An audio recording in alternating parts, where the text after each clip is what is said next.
Hey guys, we're here again. Your favorite bald biologists. Well, might not be their favorite, but it's probably one of their favorites. We are two bald biologists. Well, they might know another bald biologist that's their favorite. Right. I'd like to be in the running for your favorite biologist. If we're taking a vote, I'd like for you to win. I could care less about winning that contest, but you probably want to win that, so that's good. How you doing, Ben? You doing all right? I'm doing well. Guys, I have not been fishing much lately, and it's kind of hurting my heart. It's also been cold, really cold for a fair stretch, I would say. It doesn't mean you shouldn't be taking advantage of wintertime fishing. No, there's fish to be caught. I currently am not taking advantage of wintertime fishing, and that's my problem. I've got some boat maintenance that needs to be done.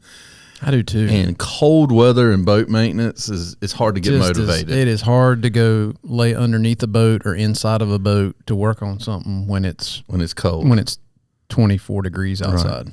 Right. Yeah. So there it is. That's where I'm at. We've got this studio. Spent a lot of time on it. Yeah. This is the second one. We're on YouTube now. Thinking about changing some things already. Yeah. It's probably a good idea. We're experimenting, so there may be some travel. And then we got to figure out how to take this whole video and show on the road. Yeah, the studio's not going with us. It's kind of permanent. Well, and the sign behind us is kind of permanent. I want to put that on the back of my truck and ride around. So. Yeah, I want it. This sounds weird, but I want it in my bedroom so I can freak my wife out just like when she's dead asleep to hit the 100%. Because this thing is not at 100% right now. When you open it up to 100%, it's like, boom. Turn it into it's like the noonday tanning sun. booth. Yeah, it's like the noonday sun. I'd just like to wake her up one time with that. She'd be like, I hate you. Right. Well. Anyway. So we've got Mason here today. Mason Collins, who is a relatively new hire. Very brilliant. Whoever decided to hire him was whoa. Easy. Top it's of early things. In his career to call him very brilliant. Let's just give him some time to make a few decisions, see what happens. Yeah, we're jumping here. The jury is out. I mean, I know you hired him, Ben. I'm setting him up. My expectations are high.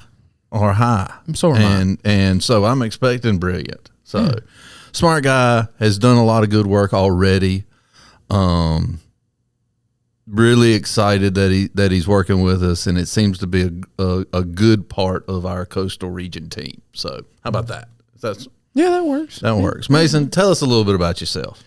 Yeah. So speaking on being a good part of the coastal region team, we've got a really quality coastal region team. Like one of the most cohesive environments I've worked in as far as the different people involved. It's really just been great. But a little bit about me. I went to Clemson for my undergrad. That's where it kind of started off. And we won't hold that against you, but keep it.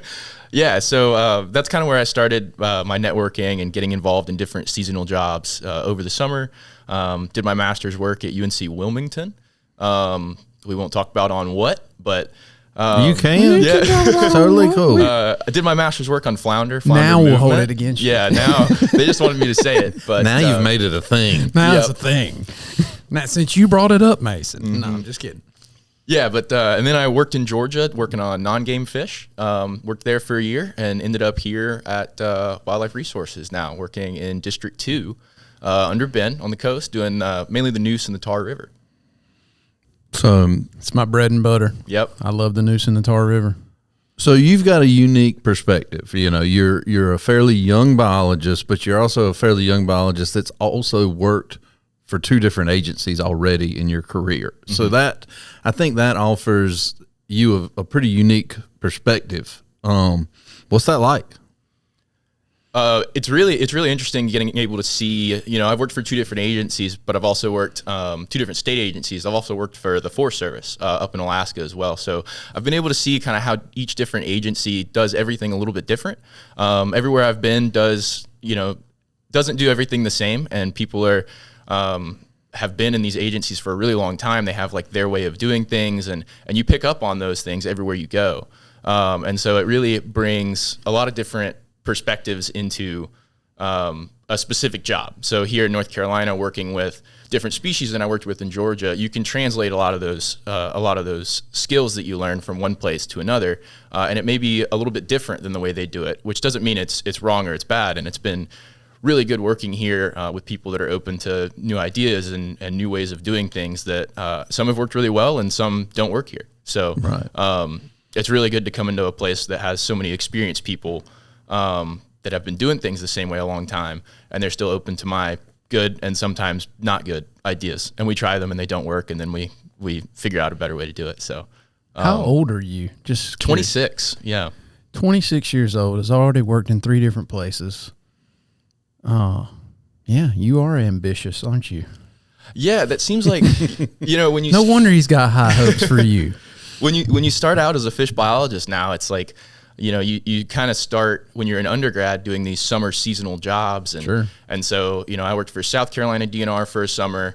I worked in Mobile, Alabama, pulling trawls for a summer. Worked in Alaska for a summer doing Forest Service work. What kind of trawls, just wondering? Otter trawls, beam trawls, looking for flounder again. How big were these trawls?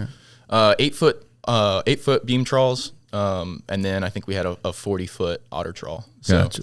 Good times. Not huge commercial size ones, but big enough we were trying to get some flounder. We tried anyway. One time in my career, I have wrestled some big trawl doors, and they win. Yeah. Yes. They will hurt you if you They don't know will what you're hurt you doing. if you aren't careful. Yeah, if you're not careful and don't know what you're doing, they will absolutely smack you. They will take your shins apart. Yep. Yeah. Yeah, there's all kinds of issues with that, but no, cool. So Mason, I didn't know that about you. That's cool. Tell me why you decided to become a fisheries biologist. Yeah, so I have been fishing my whole life. My grandfather fished a lot. My dad fished. And so I kind of grew up fishing, but I didn't really like it until I got into fly fishing. And that's just because I was an impatient kid. I didn't like watching bobbers very much as a 9 and 10-year-old. So once I picked up a fly rod and it gave me something to distract myself from not catching fish, it kind of gives you something to do when you're not catching anything.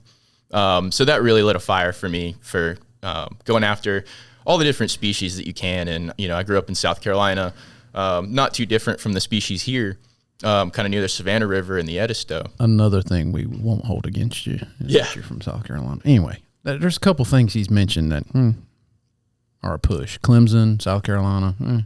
Yeah, he's doing the best he can. He got here as quick as he could. He got here as quick as he could. I got to North Carolina. I understand. Yep. Yeah, okay.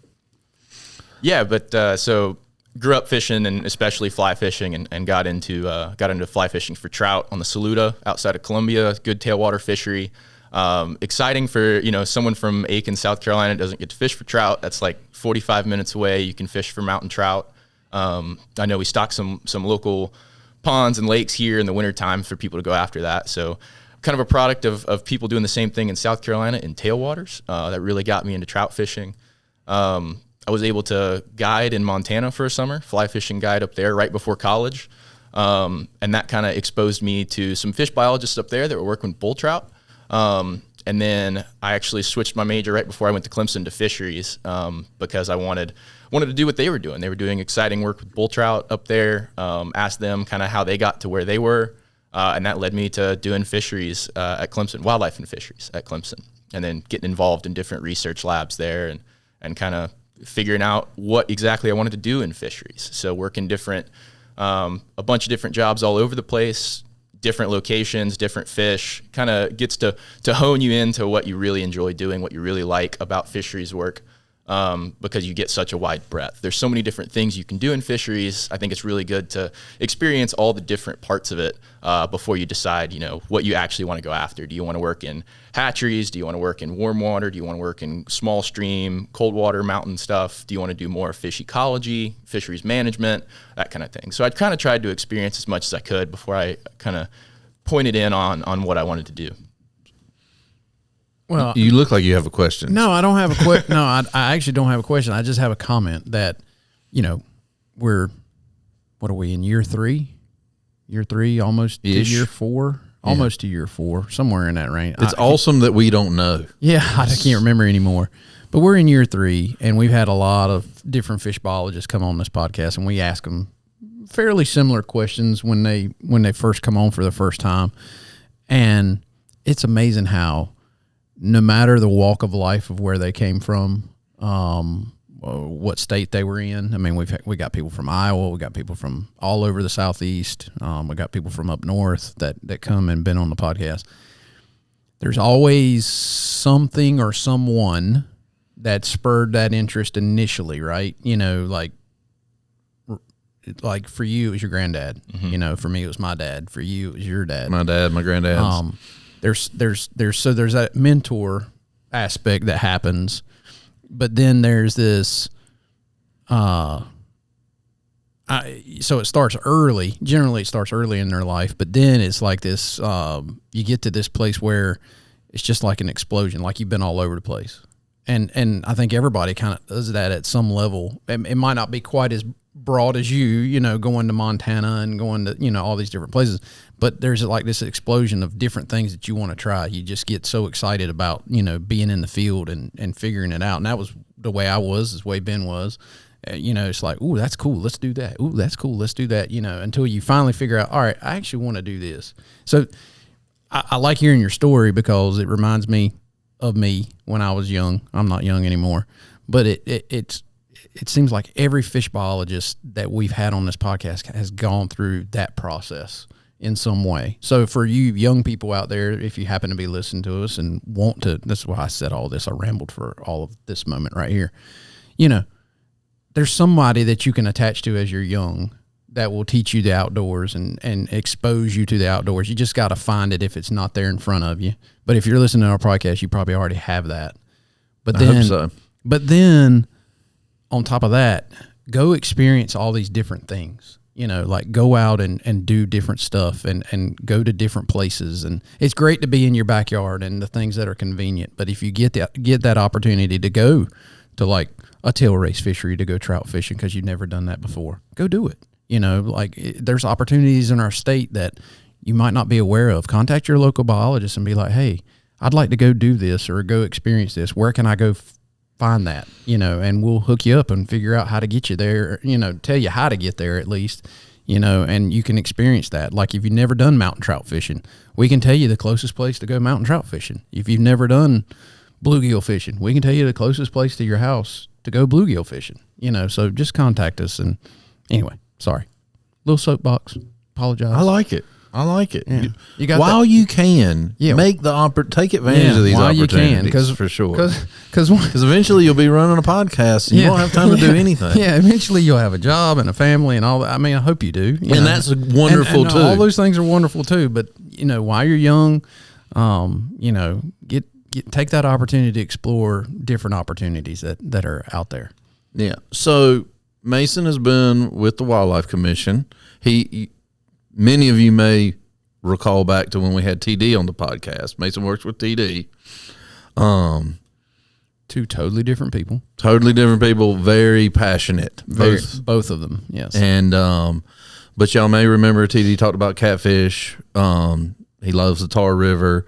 Mason works with him on a day-to-day basis. But Mason's been with us for not quite a year. In not quite a year, what's your favorite part? I mean, shocking on the river, right? Like that's field work. I gotta say that field work. I gotta say that around these guys that don't get to go out as much. But no, really, like my favorite part is really seeing it all come together. From, you know, when you start doing field work, your favorite part is out there touching fish all the time. But now I kind of get to, you know, you get the time where you get to touch the fish, and then you get to do the data analysis and see it all come together into policy decisions. Which is not just one individual person doing that, but seeing it all come together into a management decision that you're proud of is something that's really exciting. Something I look forward to seeing in my career, and I'm starting to see it now, you know, just starting off. So really like that aspect of it. So seeing it all come together from that time that you're, you know, touching fish on the water, and then it makes the computer work feel a little bit more worth it too. So, well, and to dovetail off of that, you know, Corey and I try to get in the field, but we are not near in the field as much as Mason is. Mason has a very unique perspective on the resource, a very unique perspective on the data. He's deep in it. He spends so much time on it that he sees it, he feels it. Yep. He has, and his understanding is what feeds into what we do. That's right. And we wouldn't be good or bad at what we do if we weren't listening. If we don't listen to him, we'll be terrible at what we do. Right? That's true. Yeah. But we are able to do what we do because he has such a good understanding of what's going on out there, and that's kind of how this team works. You know, don't you remember that young? I hear it in his voice, excitement about being on a shock boat. Oh, it's awesome. Oh yeah, I loved it. I loved it. I could not get enough of it when I was 26. I knew that I took electrofishing for granted, and then when I quit doing it as much, I was like, I really just took it for granted. That was an opportunity that what have I done? Yeah, and I also remember the very first time I did it, I was like, for somebody who's interested in fish, oh yeah, it's one of the coolest things you can see. Yeah, when you do, well, really, you know, for me, I'd done a little bit at NC State, you know, like little classroom type field work things, and it was, you know, it was cool. Been on shock boat, that was cool, whatever.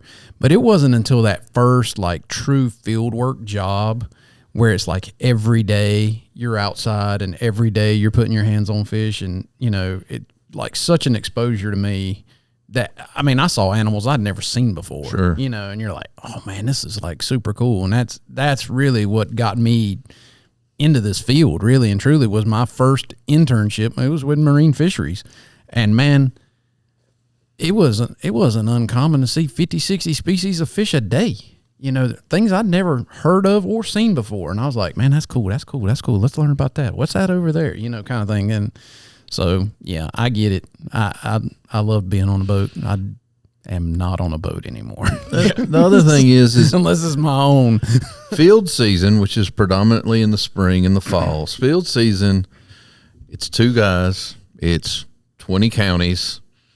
It's a lot of work. It's long days. Oh, yeah. It's early mornings. Yeah. It's long days. It's for young folk. I'll say that up front. It's for young folk. It's intense. And these guys, I mean, they have almost a missionary kind of motivation towards the resource, towards understanding what's going on.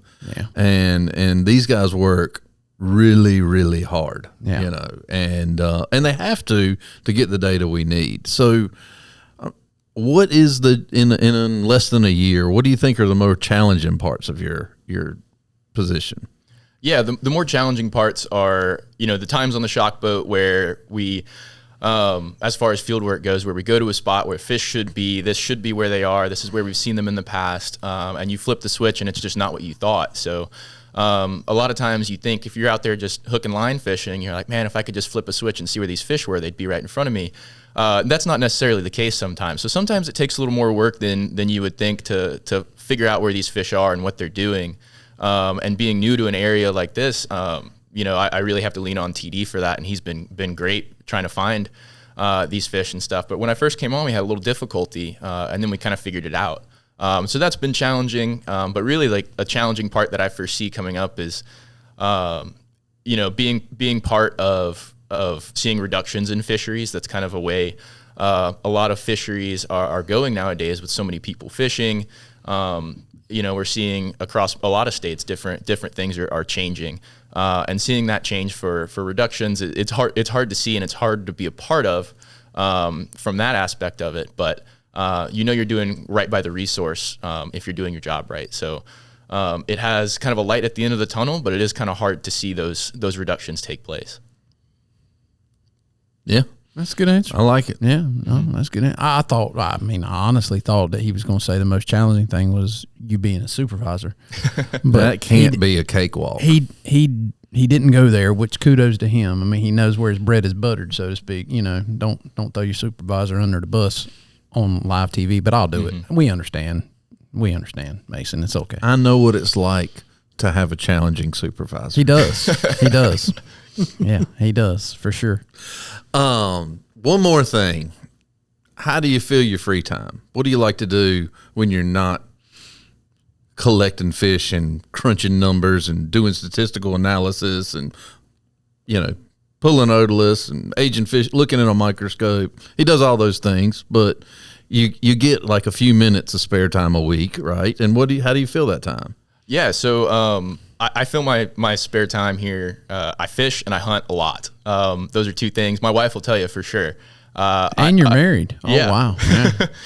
Yep, and I hunt and fish a lot. I fish the coastal rivers. I really fill my free time with fishing more coastal areas, red drum, speckled trout, that kind of thing, flounder as well.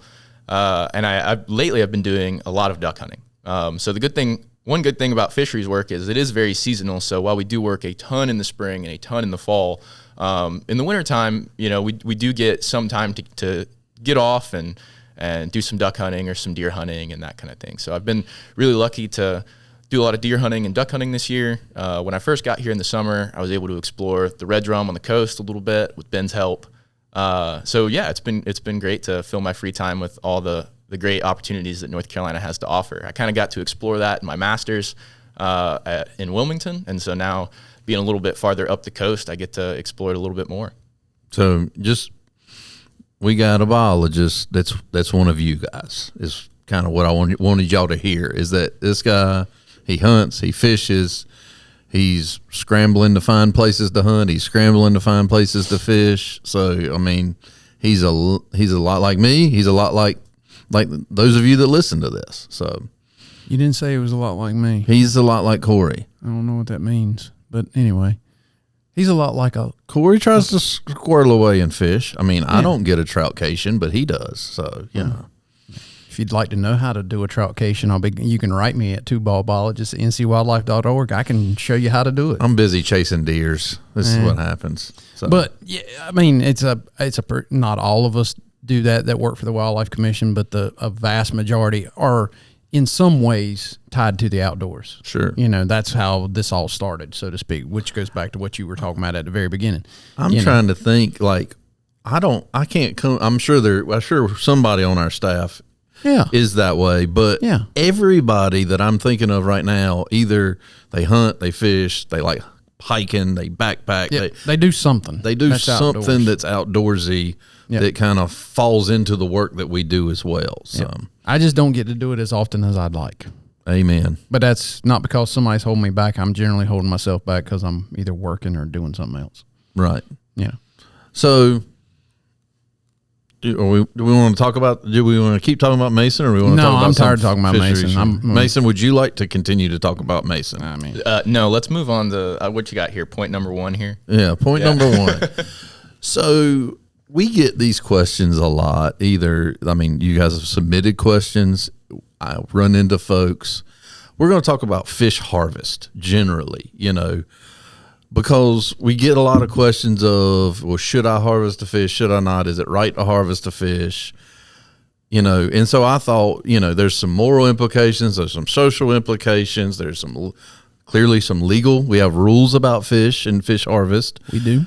And I thought it would be good to just talk conceptually about fish harvest, and Mason's done a lot of work on that and has a lot of training, and I thought it'd be a good time to talk about it. So just to kind of kick it off, I'm fishing.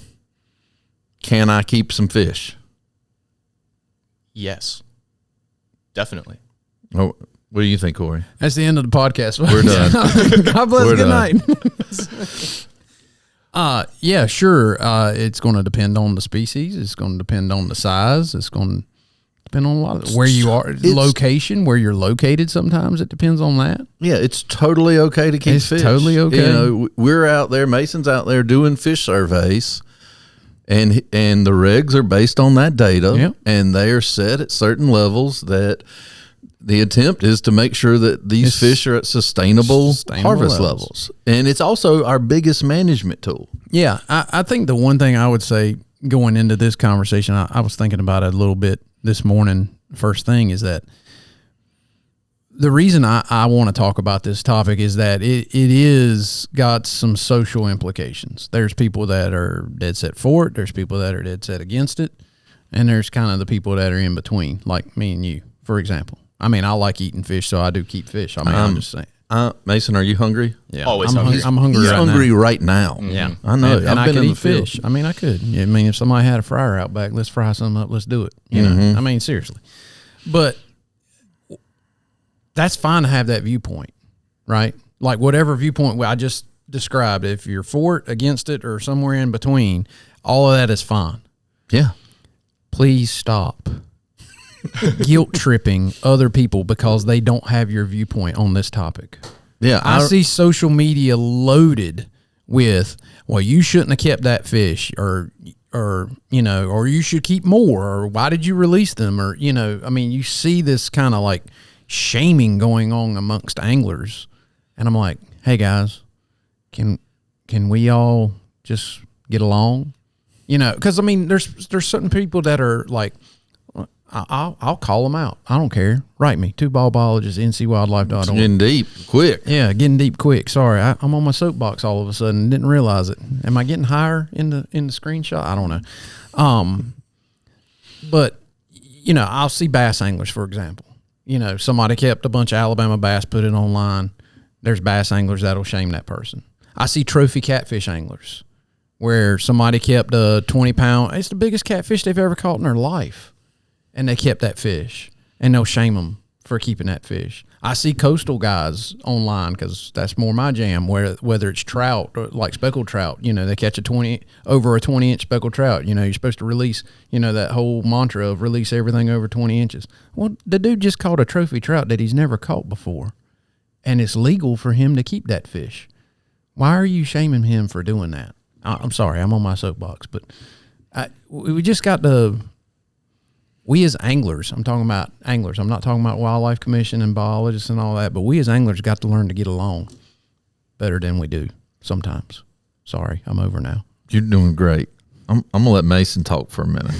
Why are you mad at me? No, not at all. I think you're right on time. But we invited this fella, so we might as well let him talk. Well, yeah. I don't know. He might not count at this point. It might just be me and you. Who knows? I mean, maybe he wants to say something he might not want to say. No, I'm just kidding. Mason, what are your thoughts? Yeah, so I definitely think so. When you take hunter's ed, right, they talk about this, like there's stages of an outdoorsman. And if you've been involved in hunting and fishing for a while, you kind of have recognized these stages, or you've been part of them. And the highest one they always put up there is like you're the sportsman's class, or whatever they call it. And it's like you no longer care about limiting out or like filling the freezer and that kind of thing. And I think a lot of it is, we see these stages once we start hunting and fishing. We see all these different stages, and you're like, I want to be the top stage. Like, that's the stage I want to be. I want to not care about my limit. I want to not care about, you kind of just want to jump to the end where you feel like, that's what makes me the best angler or the best hunter that there is. And so then, you really haven't been doing it that long, and you view yourself as this like, oh, hey, like I don't care about filling the freezer. You shouldn't either. And I think that's where a lot of this animosity toward people that are keeping some fish or killing their deer and that kind of thing can come from. It's just, trying to view yourself as holier than thou. Wow. Big word. Yeah. Soapboxes. Soapboxes abound everywhere. So it's okay to not keep fish too. It's okay to not... to just like to watch wildlife as well. All these things are fine. I think where it comes into play, where we see these things rub up against each other in our community, comes from just viewing other people as lesser or different than yourself. So I think it all just kind of stems from caring for other people, understanding where they're coming from, because everyone comes from somewhere else. Some people are doing it for food. Some people are doing it to supplement their food. So, and some people just do it because it tastes really good. I think it tastes really good. Amen. Yeah. I know we all like to eat here. So, as long as you stay within the regulations that are provided, typically you're not going to harm the resource. That's our goal as biologists, to make it that way. So, I got a lot to say on this issue. You said it better than I did, Mason. I mean, not that was very difficult to do, because it wasn't, but it was very well put. Sorry, Ben, I interrupted you. No, I think what you said was correct. Mason said it very well.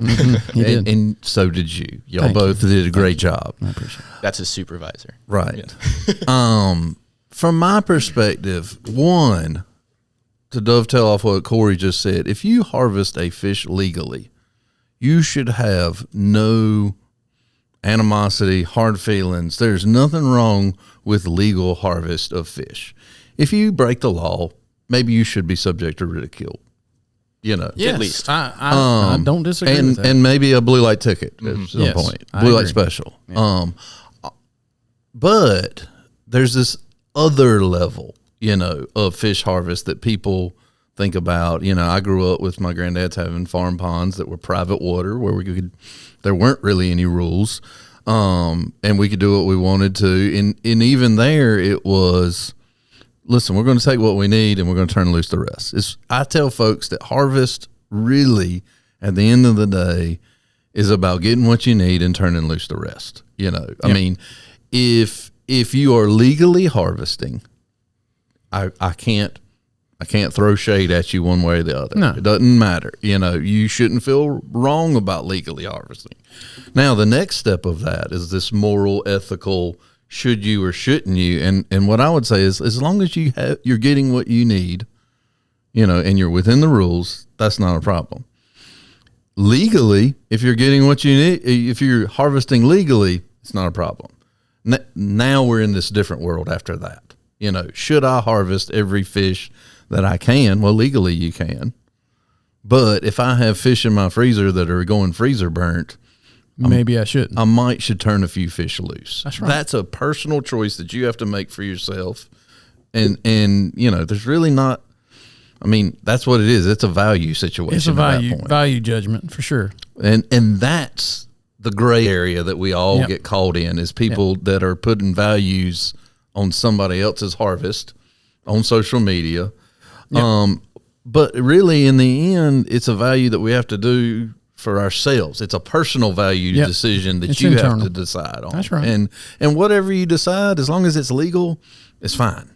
At the end of the day. Now, that's where we get questions of, should I do this or should I do that? And again, we normally say as long as it's legal, it's fine. But if you really, that's what I thought we could talk about today. If you want to know my honest opinion, it's this. So let's say, and I'm not saying that I'm the model, because I'm not, but I'll tell you what I do. I fish a lot. I have a lot of fish in my freezer.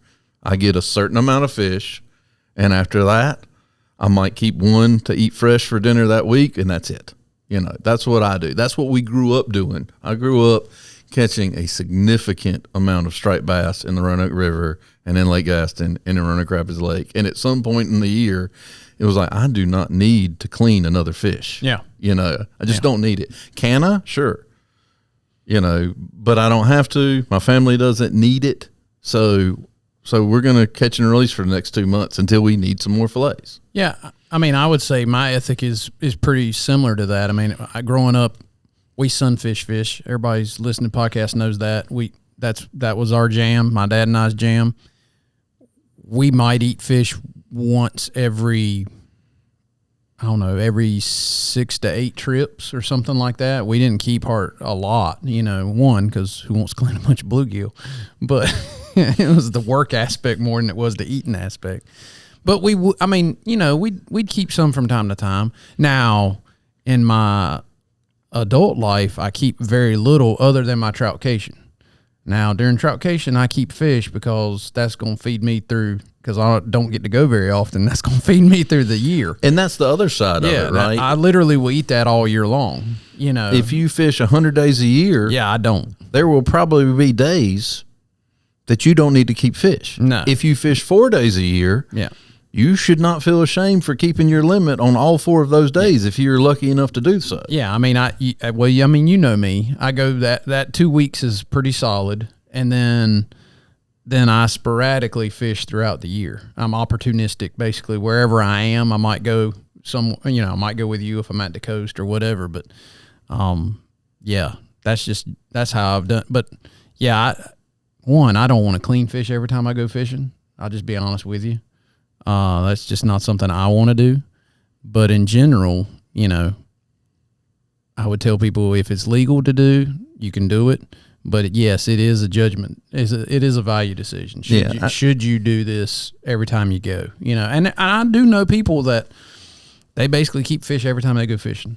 They eat them too. It's not like they're.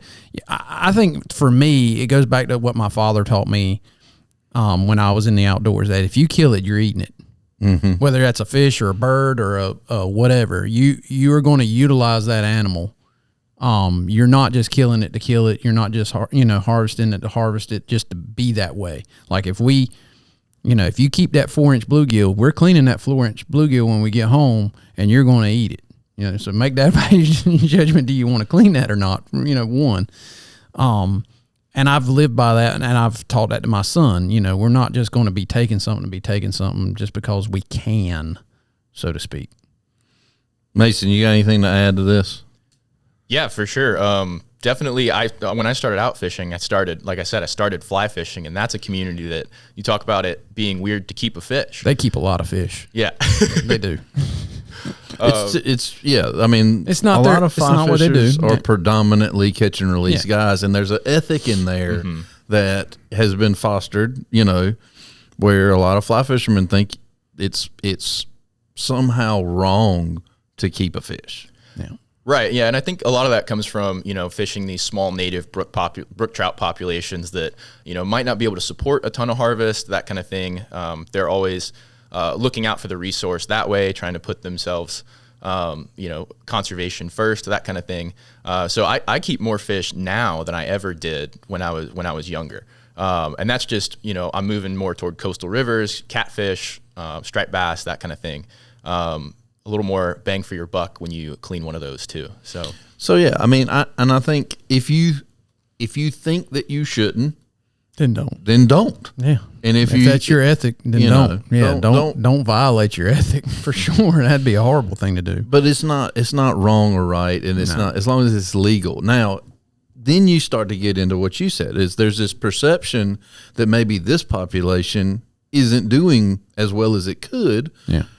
Well, if you feel that way, if the data suggests that, if you talk to the biologist and he says, or she says, this population isn't as strong as it used to be, and it's a fishery that you've enjoyed over the years, well, maybe you don't keep fish when you're in that system. Maybe that's a decision you make for yourself as a way to, I'm trying to do my part by not harvesting here because maybe I'll get some fish somewhere else in another trip somewhere else, And again, this is just a balancing act. It's a sliding scale.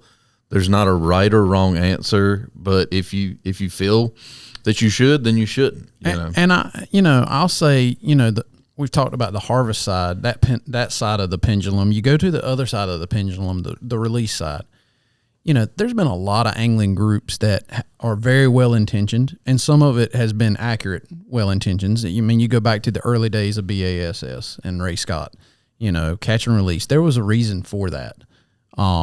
And it grew bass populations. It really helped bass populations through the late 60s into the 70s and those kinds of things, and has grown a sport that is tremendously large now in bass anglers.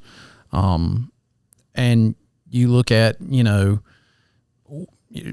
to the fly fishermen, they're trying to support, brook trout or trout resources in the mountains or in colder waters. And so all of those things are good as well. I don't want people to take it that we're against catch and release or anything like that, because we're not. If that's your ethic and whatever, the thing I would tell you is that either side of the harvest equation can actually be detrimental to a fishery population, to a fishery. And that's where you really need to tap into your local biologist. And like, if you're having these thoughts and like you were talking about at the very beginning, should I not?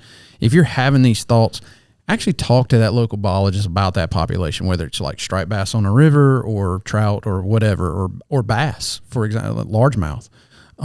Have that conversation with the biologist, because they can kind of clue you in of, actually, you know what? Catch and release is actually detrimental to that population because it's overcrowded. We actually need that to be harvested to thin the herd down, so to speak. And we've talked about that on the podcast in the past. And so, sometimes that ethic, your ethic, whichever way it might be, whether it's harvest side or not harvest side, could actually be doing more harm to the population as a whole if everybody's doing it together that way. And bass anglers, I'm picking on them, but I'm really not picking on them. I want them to understand that catch and release ethic works, 85% of the time? Really. Right. 85% of the time that ethic works. But we do have situations in North Carolina where that ethic is horrible. I mean, in terms of like getting the balance back in the population that we would like to see as fisheries managers.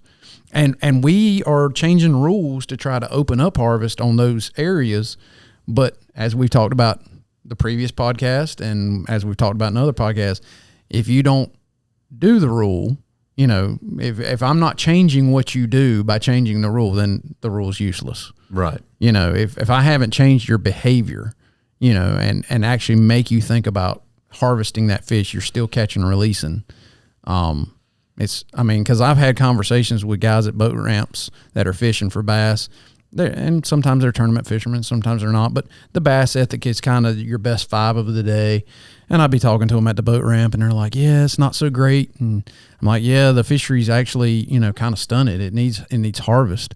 And I mean, I've literally talked to folks for 15, 20 minutes explaining the whole harvest thing. And I get done, and I'm walking up the boat ramp to go get the truck, and I look, and they're back in their live well putting the fish back in the lake. After I just talked about that the lake needed harvest, I'm like, well, that I did not communicate that well at all. You know, so if I'm not changing your behavior, it's not going to do any good. The rule on harvest is not going to do any good if your behavior doesn't change. Yeah, certain populations need harvest. Exactly. Or in the case of Alabama bass, we might need those numbers thinned down. So, you know, this is great. They're not native. They're not supposed to be here. They're having negative impacts. So if you need some fillets, that's a great opportunity. And the flip side of that equation is down where Mason's working. There's certain places where we don't need harvest on certain species because we're trying to restore that population, and it's in a bad situation, you know. And so, you know, there's give and take to everything, as always. Mason, he wants me to shut up. So. I'm directing the conversation away from one of the bald biologists into a haired biologist. For now. Yeah. Catch and release. If you're a catch and release angler, a lot of us, you know, well, I don't keep a fish. Yeah. You know, I haven't kept a fish in 20 years, you know. And they do that in a way that they think, well, because I'm a catch and release angler versus a harvest oriented, I'm at some sort of different level. And is that they think, well, because I'm a catch and release angler, I'm having little to no impact on the fishery. Is that in fact true? Yeah, you know, we like to think it's true when we catch and release fish that, you know, we catch and release fish different than everybody else does. But I think we see catch and release mortality, especially in the summertime. You know, you catch a fish and you let it go, and you think it swims off fine, and it might die 2 days later, 3 days later, an hour later even. So even if you catch and release 100 fish, you were probably better off catching 2 fish and keeping them both. Than going out and catching as far as your footprint. As far as your footprint on the resource goes, yeah. If you're trying to make as many fish live as possible after your fishing trip. So I think we see like 6 to 9% depending on the species, and in the summertime it's, you know, it can be way higher than that. If it's hot out, if there's low oxygen in the water, you know, striped bass in the summertime really don't do well with catch and release. We're finding more and more about that. Every year, every time we do work with them. We got some great guys in North Carolina working on that, on the coast, trying to figure that out. So, you know, summertime hot water fishing for a species that is, you know, mainly a cold water fish. A lot of times we think about it, you know, Massachusetts has great populations, farther up north has great populations. Here, you know, we have a lot of problems with striped bass, as a lot of you guys know. So the summertime fishing for them, you know, we see that catch and release mortality on those striped bass. And it's something you just have to think about when you're catch and release fishing. When you're going out fishing, you know, you're viewing yourself as a catch and release fisherman, but maybe we need to view it more as a, you know, even though I caught 50 of them and didn't keep any, I actually technically kind of harvested a few of those fish. And I should think about that in my ethic moving forward. You know, as far as trying not to have an impact on the resource. And that's true for more species than just striped bass. That's just what we see a lot of on the coast. But we do see catch and release mortality affect species differently in the summertime, in the wintertime. And with definitely, you know, in the summertime, we see a lot more of those stronger effects. I told you he's a bright guy. He's brilliant. So I like it. A lot of times, I mean, we catch and release a fish, we turn it loose, and like that fish swam away fine. Like I'm not having any imprint. But what Mason's saying is that fish may float up, like just because of the cumulative stress of angling. It's naive to think that you're not having any footprint. And this isn't a catch and release discussion, but it's part of the harvest discussion, because there's a component that's fishing mortality that we biologists talk about all the time. And it doesn't matter if that fish dies as a result of angling and is released later, or if that fish goes home and is eaten beside some crinkle cut potatoes and some coleslaw. It's still, that fish has still suffered fishing mortality. Yeah, that's right. And so we just need to be aware. It's not necessarily a good or a bad thing, but it is something that we need to be aware of as anglers as we're working our way, you know, as we're making our decisions, you know. And it's part of it, you know. I'm not saying you shouldn't fish. Good Lord, I'd lose all my free time, you know. Yeah. But just be aware of what's going on. Be aware that is something. And also, if you're a catch and release angler, we talked about bass tournaments. If you're holding bass in a tank on a non-tournament day, you're stressing them out to see what your top 5 would weigh, you are stressing those fish out. Yep. Those fish are going to succumb to some level of mortality. They may not all die, but some of them, especially when the water temperature is high, no matter how good you treat those fish, whether you ice your live well or you have direct injection of oxygen, you know, all the things that we're doing to hedge our bets against mortality as anglers, some of those fish are still going to suffer mortality. So again, I'm not saying don't do it. I'm just saying be aware that you are having an impact even when you think you're not. And that's a huge component as more and more and more people are out there. Yeah, I mean, I saw that come to fruition. I've seen it multiple times, but it came to fruition this summer on Lake Norman. The hybrid striped bass anglers, there was one camp that said you shouldn't fish for them in the summertime. And then there was one camp that said we're not doing really any harm to them in the summertime. And the truth is, it's kind of in between. Like, I'm not telling you not to go fish for them, but realize and they're very susceptible in the summer. They're susceptible year round because they're always in big schools, but in the summertime, they are very, like, in a very distinct location, you know, like in terms of the gradient of where they are in the lake and all that. So if you find that pocket of them, you've pretty much figured them out. And so you can exploit them pretty good. And there's, you know, there was people going out, you know, having 50, 100 fish days, you know, and they're like, no big deal. Well, yeah, you're not taking them all home, but you are having an effect on them, you know. And once again, we got to be nice to one another. Those that were against that activity got to understand that people want to go out and fish for them, and that they are having some effect, but they're not having, you know, a complete wipeout effect of them. And then on top of that, the people that are actually going out there and doing that activity got to understand that they are having an effect, you know, that it's not, you know. And everybody's arguing, well, you know, I'm using artificial or I'm using natural bait. Well, that depends on the species as to what effect that actually has. You don't even know. I mean, you know, right. You're making a lot of assumptions, you know, and that's a whole different world, you know. And you just got to realize that you're having an imprint, period. Yeah, if you're out there, if you're out there, you're driving a boat, imprint, period. You're having an impact That's on right. fish. Yeah, it's amazing. And I like to take, I like to take fish pictures because I don't catch near as many fish as these guys beside me do when I'm out fishing personally. So when I catch a big fish, it's kind of a big deal for me when I'm out there, and I definitely will be taking a fish picture. And I just have to understand that increases the time I'm handling the fish, that increases the chance of catch and release mortality, that increases the chance of that fish dying, and it's just something you have to roll up into your catch and release fishing ethic moving forward. You're like, I'm going to take a picture of this fish. I got to be ready to take a picture of this fish when I get one, which may be one that day, and be ready to do it. Be ready to take it quick and get it back in. Yeah, we've talked about that on this podcast, and you're exactly right. It's all about preparation. Like, a fish picture shouldn't take you 20 minutes.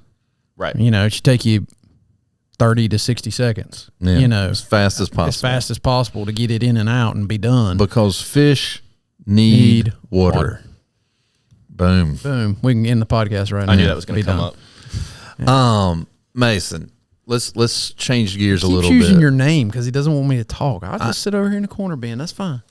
Okay, Mason, I would like for you to ask a question, and then I would like for Corey to follow up with his perspective. Does everyone feel included now? I'm good. Go Okay. ahead. Keep going, boss. You catch a trophy fish. You know, I'm not saying the species because I don't want to necessarily but just a trophy fish that's legal to harvest. Should I or shouldn't I harvest it? I think it's up to you. It's okay either way. If it's a trophy fish to you, whether that be a 30-pound catfish, a 6-pound largemouth bass, whatever it is, trophies are different for each person. A trophy for Ben is a lot bigger fish than a trophy for me when I go out fishing. Amen to that, brother. So it really does change per person what is a trophy. So if somebody goes out and harvests fish and they catch a 6-pound bass, and to them that's not a trophy and they think they're just going to eat it like any other day, somebody that sees that 6-pound bass as a trophy fish that's a once in a lifetime fish might view that harvest a lot different than that person that catches 12 of those a week. So it really does change depending on your perspective as a fisherman. What is a trophy to you? But also, you know, just keeping large fish from a population, you know, usually at smaller levels, sometimes can be good for a population. Sometimes, depending on what species we're talking about, is not great for a population. But we usually have these regulations in place to where if you can legally keep that large fish, you're most likely not harming that population of fish, and it's not a nail in the coffin to that bass fishery in the lake or to that catfish in the river or whatever it would be. It's perfectly fine to keep that fish if it's legal, if it's a trophy to you and you want to let it go because it makes you feel good to have that back in the water. Maybe your son or your grandson can keep that fish one day. You'd rather them keep it. You'd rather somebody else's kid keep it. Then that's great too. But definitely you're not going to affect that population by keeping that one large fish. Now, we know these large fish, they produce so many more eggs than some of the smaller fish do. So like 1 8-pound largemouth is going to have a lot more reproductive potential than a couple 1-pound, 2-pounders. But we have a lot more of those 1 and 2-pound fish. And so it really, if you're only keeping a few of those large fish, you're actually allowing some of those smaller fish to reach those larger sizes. They kind of fill that niche moving forward as time passes. So you're not necessarily putting a nail in the coffin by taking those few large fish out. We don't want to take all of those large fish out. We like to see a good age distribution in our population. So as long as we don't take all of those out, we leave a few, we allow those younger fish to grow, it shouldn't be a problem for a population of fish. You got any follow up to that? I got nothing to say. He's learning. It's taken me the whole podcast, but I learned. So my take on it is, the criticisms you'll see is, well, you're taking genetics out of the system, and you're doing somebody could have called, or that fish would have been, you know, with a 10-pound bass. Well, that fish would have been 11 pounds next year, and maybe we don't know. Or dead. Yeah. That fish also could have succumbed to catch and release mortality, and so. We don't know. It could be, you know. We don't. But if it gets back to what Mason said, if you made a decision and it's legal, then it should be okay, you know. The other thing is, if you're worried about that fish not passing on its genetics, most trophy fish are old for their. I mean, that's how you get to be a trophy fish. That's true. You're relatively old for your species, you know. And so if you're relatively old, then you've likely spawned a handful of times. So you've already had several opportunities in most cases to pass on those genes. And yes, you could make the argument, well, one more time is one more time. And there's a thought process there that makes sense. But at the same time, you're in this, well, I don't know. But to me, what catching a big fish, you know, catching a big bass from a lake says is it speaks to the potential of that lake. So you shouldn't be upset if you go on social media and you see somebody catching a 10-pound bass and what they did with it. You should say, Okay, that reservoir has, or river, because we got some rivers with 10-pound bass out there. Mason's not going to tell you about those, but they're in his district. Just rewind and listen. You'll be fine. The news has no fish. Don't go fish it.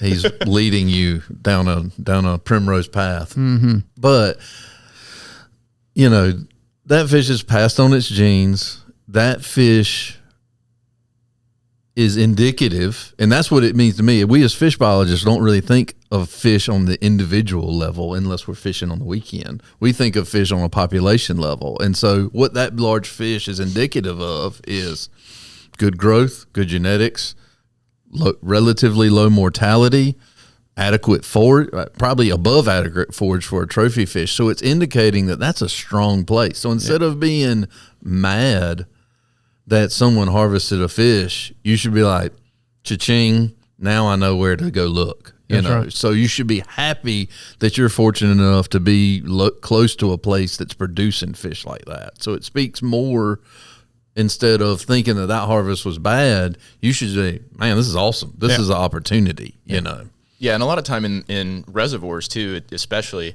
the limiting factor is not the reproductive potential of the fish that are there. It could be habitat, it could be forage, something like that.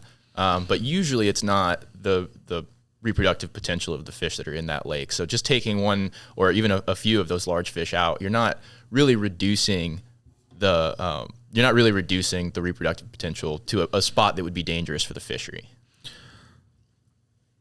So I think that's great. I think we've covered the harvest topic fairly well. Is there anything either one of you think we missed in this discussion? Anything we need to add? Mason? What's your favorite fish to harvest?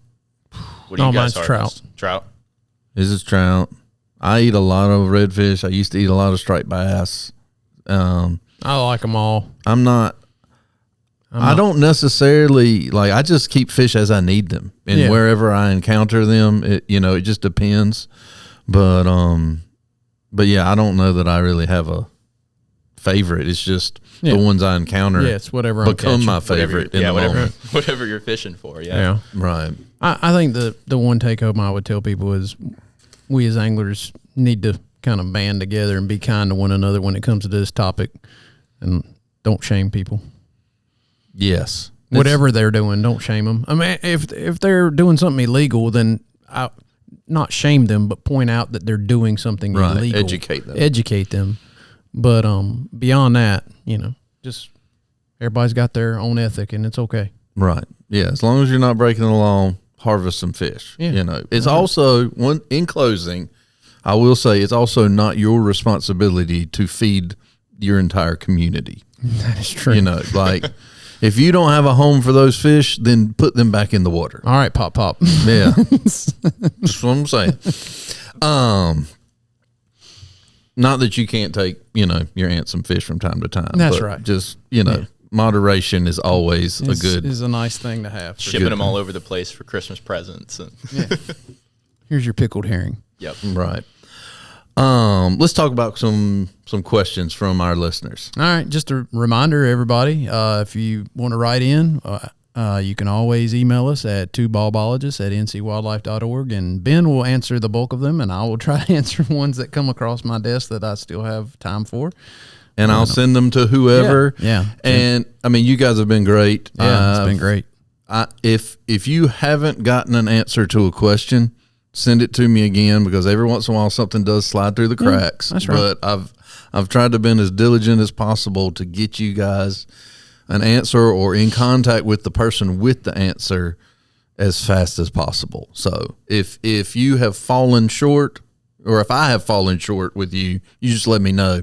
Hold me accountable. That's cool. And remember, you could be our monthly winner, and that prize pack is a shirt, hats, baits, stickers, all that kind of stuff that we showed on the last podcast. So by all means, write in. You might get chosen. I picked this one because we talk about it all the time, and I thought it would be a good opportunity to tee it up again. We've got a gentleman, I can't tell his name from his email address, but he's very interested in the fisheries around Currituck, Barco area. some unique fisheries up there. I grew up brim fishing on the North River. Great fisheries there. But we always have said, you should get to know your local biologist. That's right. And his question was, who is my local biologist? He's got two of them. He's got two of them that have been on this podcast multiple times. That's right. So he's got carp fisherman extraordinaire, Dion Kerr, and pretty good bass fisherman, Chris Smith. And I send him the contacts and that kind of stuff. But if you don't know your local biologist, write us. We'll get you in touch with them, because he's dying to get to know people in his district. So he's still new. He wants to make those contacts. He wants to talk to you about the work he does. I haven't worn him down yet. You can hear the enthusiasm in his voice. Yeah, I love talking to people that call. Nobody calls me yet because I'm too new. So my phone number hasn't been out there too much. Let's change that, people. Mason.Collins at ncwildlife.org. Yeah, let's change that. And let's start getting Mason involved. I like talking about fish. So no, we all do. Like anytime people call me, they say, "Man, I hate to bother you." I'm like, talking about fish is kind of my thing, So I talk about it at church. I talk about it anywhere you go. People, everywhere. What do you do for a living? And it's like, take a seat. He's a man of the people. Let me tell you. So the next question I think is a really interesting one we don't get very often. Mr. Honeycutt has he grew up in Johnston County. He grew up fishing like a lot of people that grew up in Johnston County did, but he got interested at a young age in mad toms, and even at one point he was able to snorkel and see some, which is pretty cool. That's cool. And he wanted to know if there's biologists that specialize in this fish and how to get in touch with them. So same line. Yep. But I wanted them to know, yes, we have folks that work on bass like Mason does, and stripers and that kind of thing. And we have guys that work on mad toms and darters and shiners, minnows, all different kinds of non-game fish as well. So we are deeply invested in all things fishy. We are deeply invested in mad toms for sure. Exactly. So and I think we know some people. There's a North Carolina snorkeling trail too, as well, out west, right in the mountains. So explore that for sure. So it's not just people with hooks and lines in the water anymore. There's all different kinds of group, and snorkeling and looking at fish is a really neat thing to do. You'll see even if you're a fisherman, you should do it. Yeah, because you will see some things that'll teach you. That will teach you some other things. Yep, that's right. And so anytime you can get to know fish behavior a little bit better is always a good option. So, and then we have our winner. Winner, chicken dinner. This all one, right. We're going to let Mason answer this one. And if he's wrong, fine, I'll sit back and not talk again. That's fine. If he's wrong, we're going to take back everything we said about how brilliant he is. That's fine. I don't think he'll be wrong. I'll write it all on this question. Let's hear it. Yeah, it's all on this. All the money. Mm-hmm.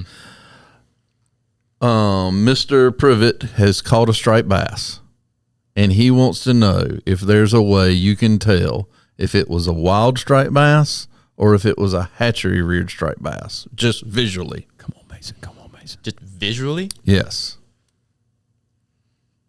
Do we fin clip all of ours? We fin clip all of ours before we put them in, but I don't think you can tell if it's hatchery or wild. This is an easy question, Mason. Don't blow it. Where is he fishing? He's fishing on the Neuse River. On the Neuse River? Neuse or tar. I'd have to go back and look real quick. But yeah, somewhere in the coast. Okay. That's a hatchery fish. New Bern's where he was. Yep. That's a hatchery fish. Right. Yep. It's a hatchery fish because Mason knows they're hatchery fish because they're like 97% hatchery fish. Yep. So the data suggests that encountering a wild fish, you got a better chance at finding a diamond ring in the parking lot of the boat ramp. That's right. Yep. If you're on the Roanoke, it's a little different, but definitely on the Neuse, that's a hatchery fish. For sure. There's a lot of theories out there that say if a striped bass has broken lines, it's a hatchery fish, or if a striped bass has absolutely straight lines, it's purebred. Why? Where do these things come from? Broken lines. Who dreams this stuff up? It's not true. I have seen hybrid striped bass with absolutely straight lines, and I have seen definitely 100% wild Roanoke River striped bass that are crooked as any other Northampton County road. So, That's right. but yeah, so Mason's right. There's no real way to look at it and say this is a hatchery fish, even in a place where hatchery and wild fish are maybe a little more abundant, but in the noose, 99% hatchery fish. If you catch a striped bass, the smart money is on that it's a hatchery fish. So, Yeah. well, this has been great. Yeah. I've really enjoyed it. Glad Mason came.